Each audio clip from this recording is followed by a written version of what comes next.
Get out, I'm going to live with her. I was stunned by Sean's sudden loud declaration. Behind Sean, I saw Kathy smirking. Probably, Kathy had persuaded Sean to take this action.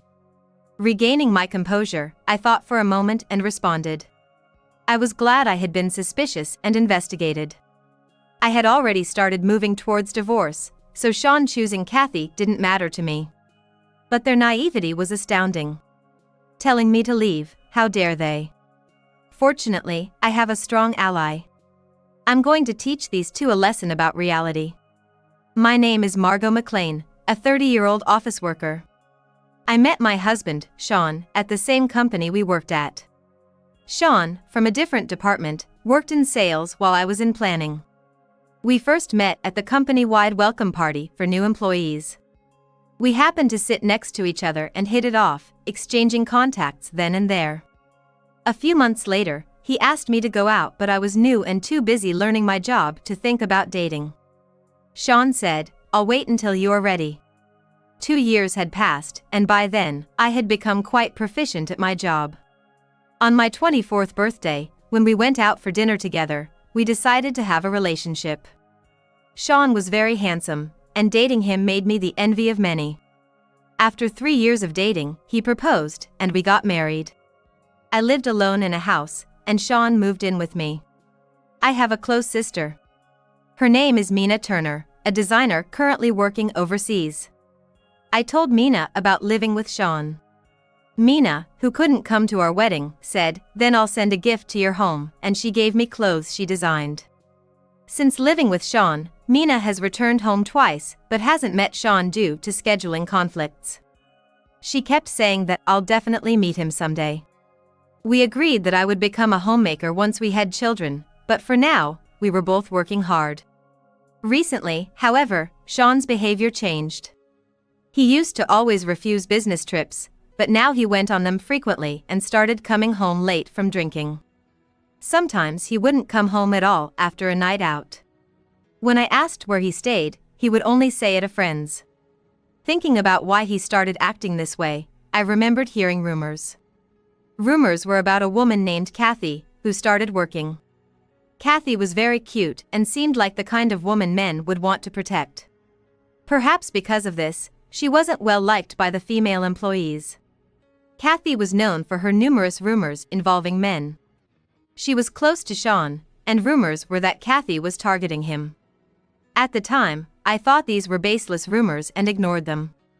But now that I think about it, Sean started coming home late around the time those rumors began. Feeling uneasy, I was in the lounge when Kathy walked in.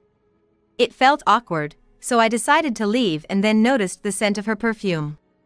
I remembered that Sean had recently bought a similar perfume. Whether it was a coincidence or because of the rumors, I started feeling sick. As I passed by Kathy on my way to the restroom, she laughed at me.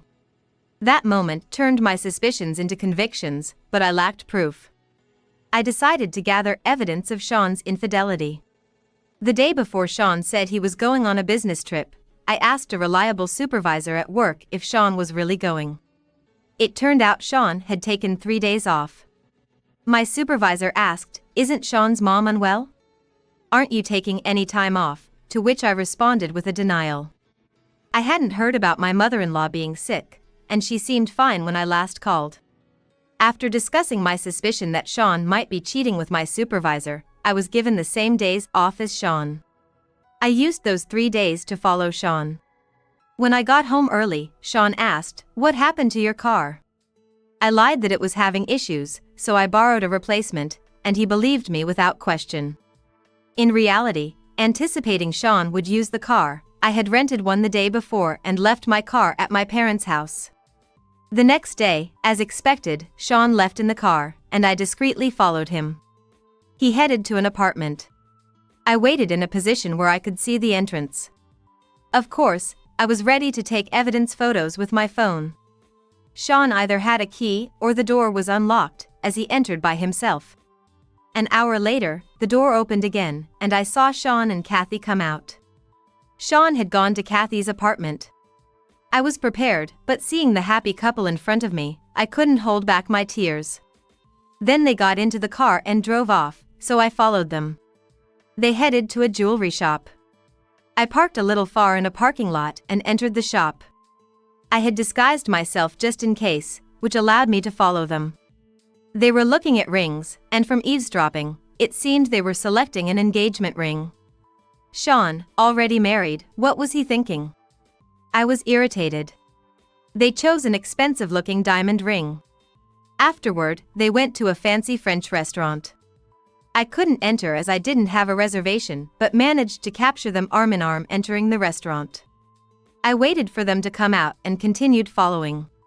They returned to Kathy's apartment and didn't come out until morning, so I stayed at a nearby hotel. The next morning, I was on standby early but only saw them leave the house once. They came out together, holding hands, and went to the nearby store, then quickly returned home. On the third day, they hardly left the house except for brief trips to the store, but I managed to take quite a few photos. Still feeling it wasn't enough, I hired a detective agency. A few weeks later, the results from the agency arrived, and all that was left was to bring up the divorce. As I was wondering how to bring up the topic, Sean returned home from his so-called business trip, which was actually an affair. I told him as soon as he got back, "We need to talk later. I just got home, you know? I can't talk now.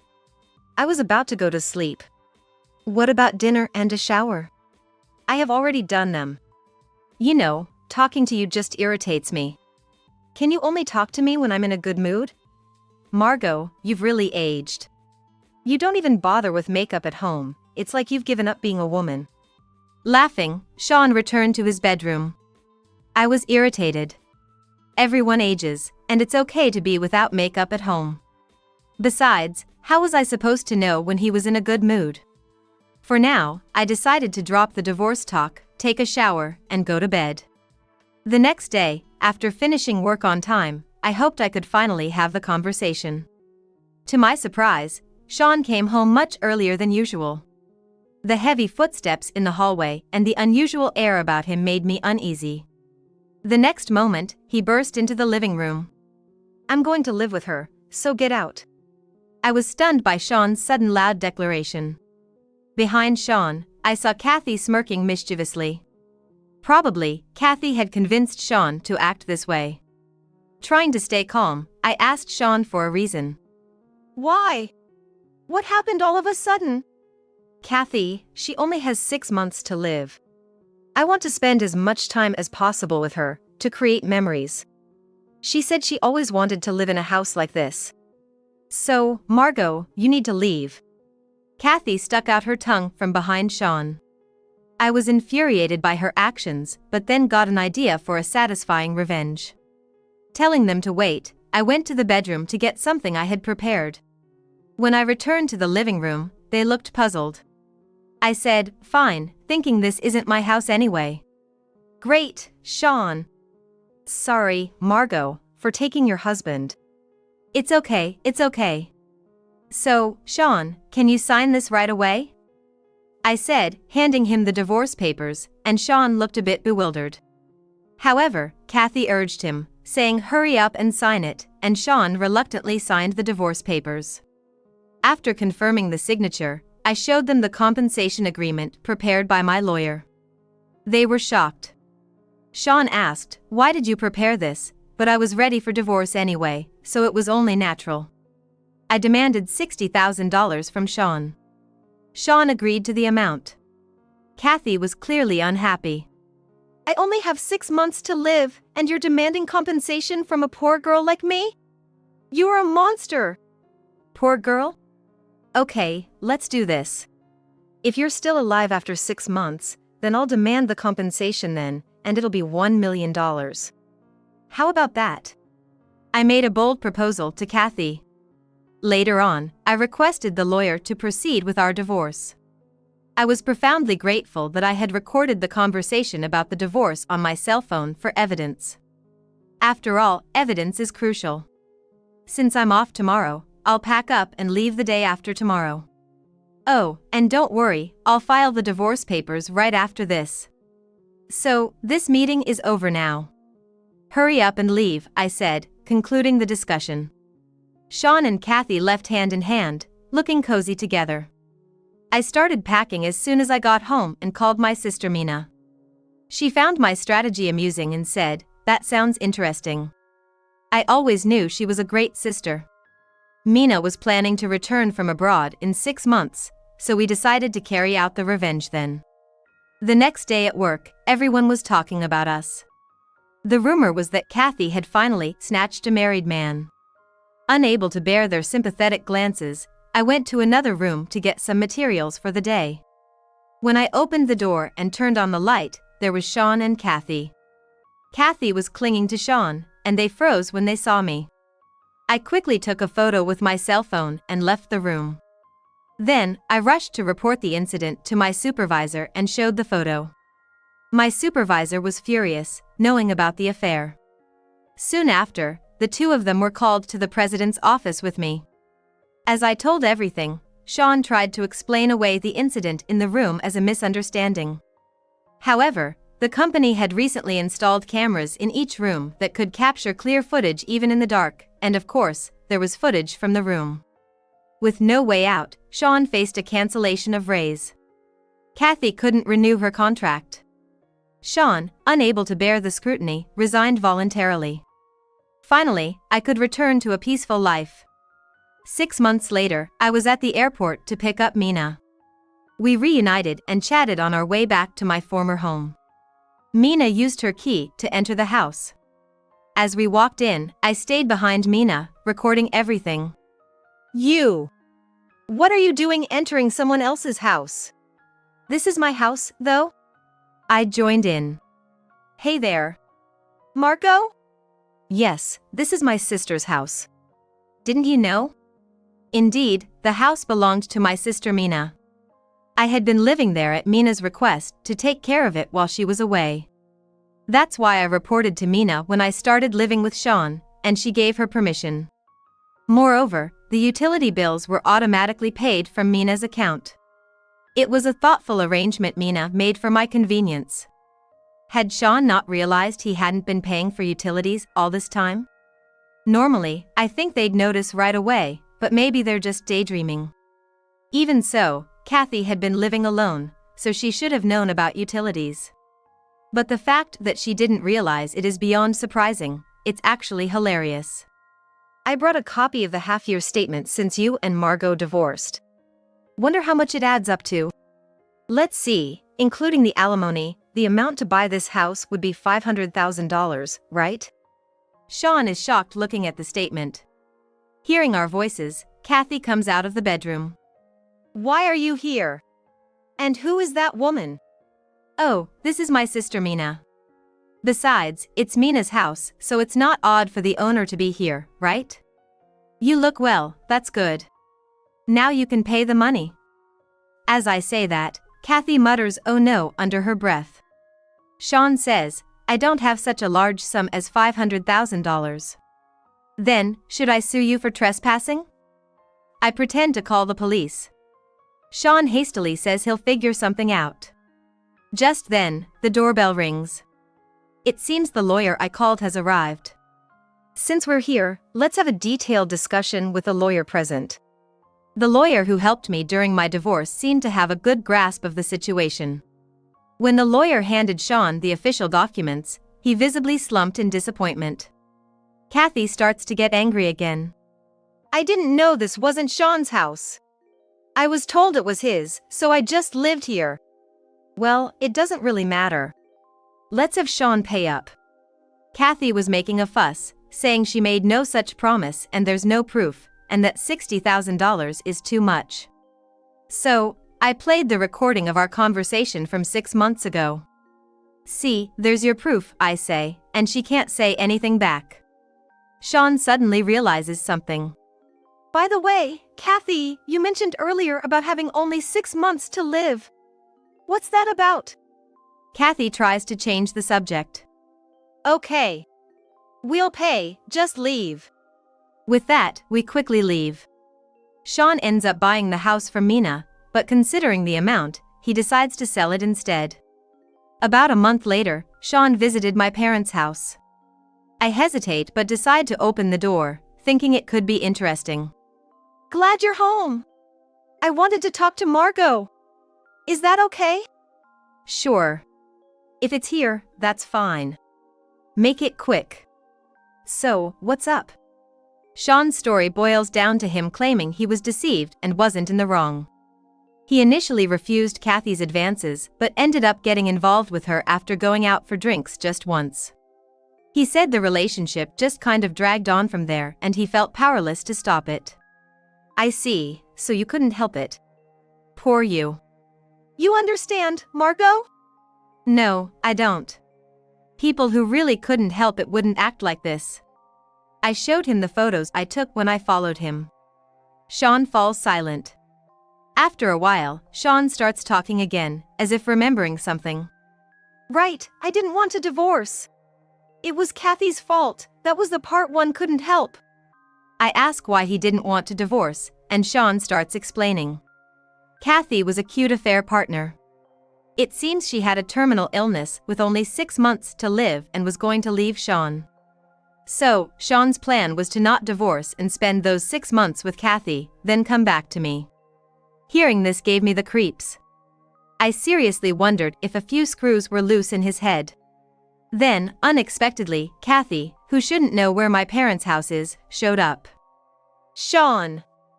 I knew you'd be here with this woman. I've got a GPS app, so finding this place was easy. What do you think you're doing, running away from me? Do you realize what's gonna happen?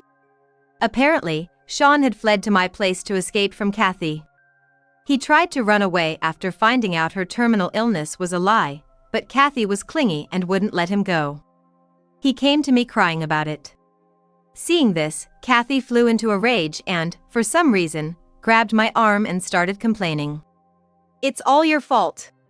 You're the one who demanded alimony and schemed about the house. It's creepy how you're trying to take my man too. You've messed up my life. How about not passing the buck? Weren't you and Sean the ones who hurt me first? If that's the case, you can't complain about getting a taste of your own medicine, right? You hurt my life, so it's only fair. Kathy's tone got nastier as she heated up. In the middle of our argument, Sean stepped in to stop us. Stop fighting over me. No, we're not. What are you misunderstanding? Even if asked, I wouldn't want a guy like you. If you two would just leave and stop bothering me. Sean looked stunned at my words. He probably thought I was still hung up on him. The thought of how delusional he was made me want to laugh. I was so tired of all this that I said I would call the police, and they left as if running away. I thought I'd avoid any further involvement, but Sean was stubborn. The next day, after work, there was Sean with a bouquet of flowers in front of my office. Why are you here? Margot! Marry me again! He shouted so loudly that everyone gathered around. I was so embarrassed I felt like my face was on fire. I tried to ignore him and leave, but Sean grabbed my arm and held me back. I said it was impossible yesterday. Did you forget already? I'm amazed. Don't do this. I mean, I told you not to bother me ever again. Sean didn't seem to give up, and he kept holding my arm. Just then, someone pulled him away from me. It was Mina. I secretly came back here, and I thought I'd surprise you by picking you up from work, but I'm really glad I came back. Mina? Oh, Mina, I've fallen for you. I don't need Margot. I want you. So, marry me. I'll follow you anywhere, even overseas. Sean said, holding both of Mina's hands. Everyone around, including me and Mina, were taken aback by Sean's actions. Mina said it hurt, but Sean didn't let go of her hands. I instinctively shouted, dangerous. But it was too late. Mina suddenly flipped Sean over her shoulder. I hadn't mentioned it, but Mina used to train. Her sharp movements were still impressive. I was admiring them, thinking how dangerous she looked when her expression changed. That's when the police, alerted by the commotion, showed up. They seemed confused by the scene of a man down and a woman standing. Anyway, Sean was taken away by the police. That's when Sean finally shouted his true feelings. I don't care whether it's Margot or Mina. I just need someone to pay off my debts for me. Even after selling the house, there's still a debt of $400,000. I don't know what to do. I'll take anyone who'll pay it off for me. Please. As Sean was led away, Mina and I watched him go with cold eyes. The onlookers were saying things like, "That's just wrong, too much, and that lady is so cool." To ensure such an incident never happened again, Mina and I went to the police to request a restraining order. During Mina's stay, we decided to move out of my parents' house and into a high-security condo. Kathy, realizing that Sean had publicly proposed to me and not her, decided to leave him. That made sense. Why stay with a cheating man who doesn't value you, especially with nearly $400,000 in debt remaining? Kathy seemed to have woken up to reality, but she hadn't learned her lesson. She didn't want to work and was looking for a wealthy person to marry and dump the debt on. She even persistently pursued a married wealthy man in town despite being rejected. Eventually, his wife found out and had a restraining order issued against Kathy. Undeterred, Kathy's attempts became more aggressive. She even broke into a house through a window and tried to steal valuables, only to be caught when the security company arrived. Kathy ended up being taken care of by the police for a while. As for Sean, after pulling off such a stunt, he couldn't stay in the area and went back to his hometown, only to be disowned by his parents. His relatives, knowing the situation, also cut ties with him, and eventually, his friends did the same after he asked them for money. Left alone, Sean started working in a factory. He is living there but still trapped in a mountain of debt. He occasionally called me with an anonymous number, so I recently got a new phone. Now, I can finally enjoy some peace in my daily life. Since then, life has been truly peaceful, and I've even found someone I like at work. Mina is still thriving overseas, and although she only comes back occasionally, we sisters are as close as ever. I love my cool and reliable sister Mina so much. She's my pride and joy. I hope we can continue to get along without fighting, and maintain a good relationship.